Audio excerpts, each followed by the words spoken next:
Hi, and welcome to Math Matters. I'm Dr. Jameson, and I'll be hosting you today as we think about how we show objects using a table. Have you ever wondered what is data and how we use it? Or maybe you've wondered, what does data tell us? One way you can look at data is in a graph. Today we're going to learn ways to read an object graph and compare it to a table. What do you notice about this?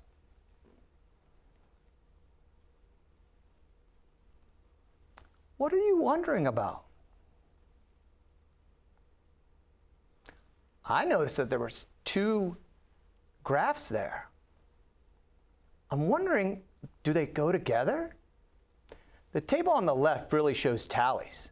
The object graph on the right uses materials like Unifix cubes.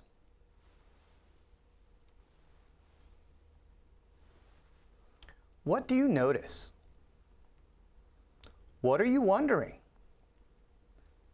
Now the table on the left shows tallies and numbers.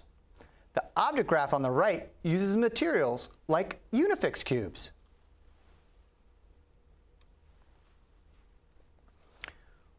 What do you notice now? What are you wondering? The table on the left shows tallies and numbers, and now it says the word car. The object graph on the right uses materials like Unifix cubes, and it says the word car.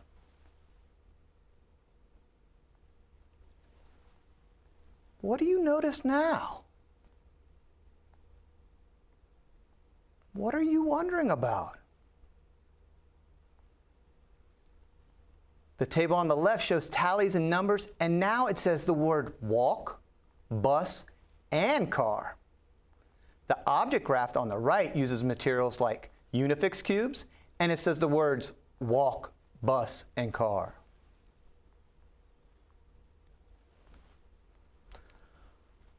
What new information did we receive? The title is added to the table to the left and the object graph to the right.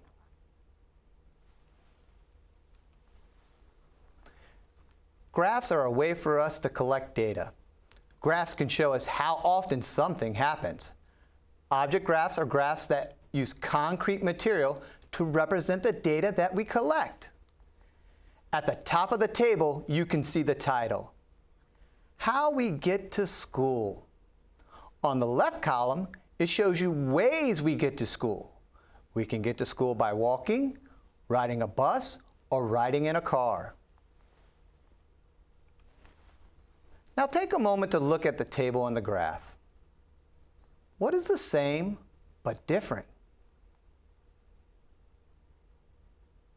Remember, same is like two smiley faces, and different is like a smiley face and a heart.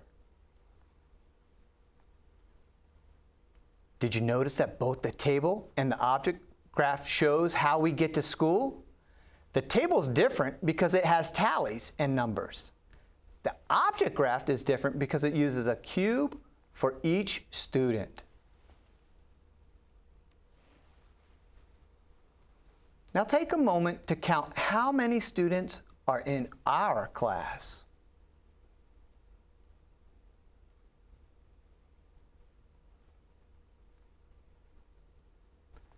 The graph has numbers. 3 kids walk to school, 12 students ride the bus, and 5 students ride in a car. Now let's look at this object graph. The title is called My M&M's Different Colors.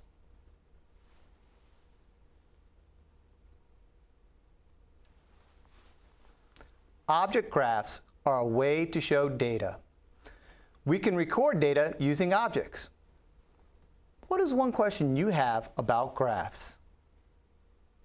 So today, we took a brief look at how an object graph can make data easy to read. I challenge you now to think about how you might use object graphs to help organize some data that you have at home. I hope you have a great mathematical day, and keep on counting. I'm Dr. Jameson.